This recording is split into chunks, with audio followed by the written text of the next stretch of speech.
Λοιπόν, καλησπέρα στην ομάδα.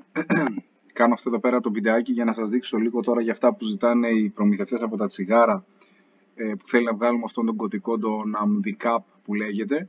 Θα σας στείλω τη διεύθυνση στο Viber, πατάτε και σας φέρνει σε αυτήν εδώ πέρα τη σελίδα και πατάτε εδώ πέρα που λέει είσοδο στην εφαρμογή και βάζετε τους κωδικούς τάξης σας. Καλό είναι να ξέρετε τον CAD που έχετε δηλωμένο στο τάξη σας, οπότε άμα θέλετε πριν μπείτε εδώ πέρα, μπείτε στο λογαριασμό σας στο τάξης, πάτε εδώ πέρα αφού κάνετε την είσοδο πάλι με τους κωδικούς σας, πατήστε εκεί πέρα που λέει Μητρό, εδώ πάνω δηλαδή, πάτε στο Μητρό και επικοινωνία και πατάτε τα στοιχεία επιχείρησης και εδώ βλέπετε τον πρώτο CAD θέλουμε, έτσι ας πούμε εδώ πέρα αυτός είναι εκμετάλλευση περιπτέρου. Τώρα όπως είπαμε, ερχόμαστε εδώ πέρα, πατάμε είσοδο στην εφαρμογή, βάζουμε τους κωδικούς τάξης, μας πάει εδώ, σε αυτήν εδώ πέρα τη σελίδα.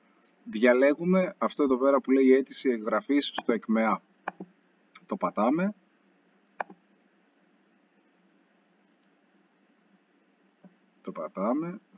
Τι έπαθα αυτό.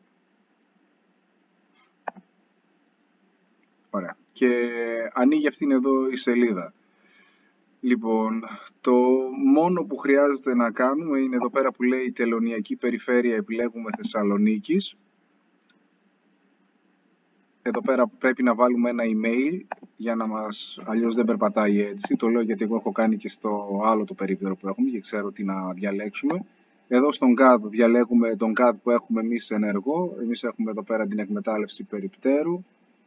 Έτσι, εκμετάλλευση περιπτέρου. Και εδώ πέρα στις δύο υπεύθυνες δηλώσεις που έχω διαβάσει τις οδηγίες, τσεκάρουμε το πρώτο και το τρίτο που λέει ότι δεν είμαι υπόχρεος. Αυτά τα έχω διαβάσει από τις οδηγίες που μας έχει μέσα σε αυτό εδώ πέρα το site. Και μετά πάμε εδώ στη δεύτερη καρτέλα που λέει ειδικά στοιχεία αίτησης. Δεν τσεκάρουμε κάτι εδώ πέρα στους αριθμούς ιχνηλασιμότητας, γιατί φαντάζομαι ότι όλοι έχουμε κάνει ρε παιδί με αυτό για το track and trace που λέει. Και βάζουμε τη διεύθυνση που είναι το περίπτερο. Τώρα εδώ πέρα είναι το Δυτικής Θράκης. Στα ελληνικά. Δυτικής Θράκης. 89. 62%.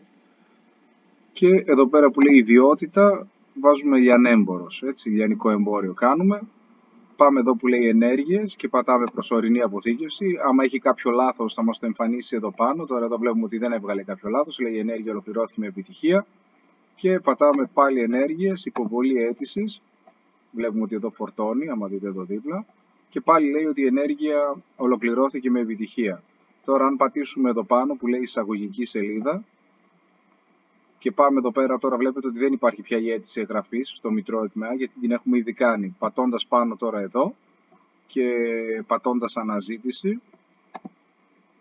εδώ κάτω αριστερά είναι ο αριθμός AMDICAP που θέλουν οι προμηθευτές. Αυτόν στέλνουμε για κάθε περίπτερο που έχουμε. Χαιρετώ.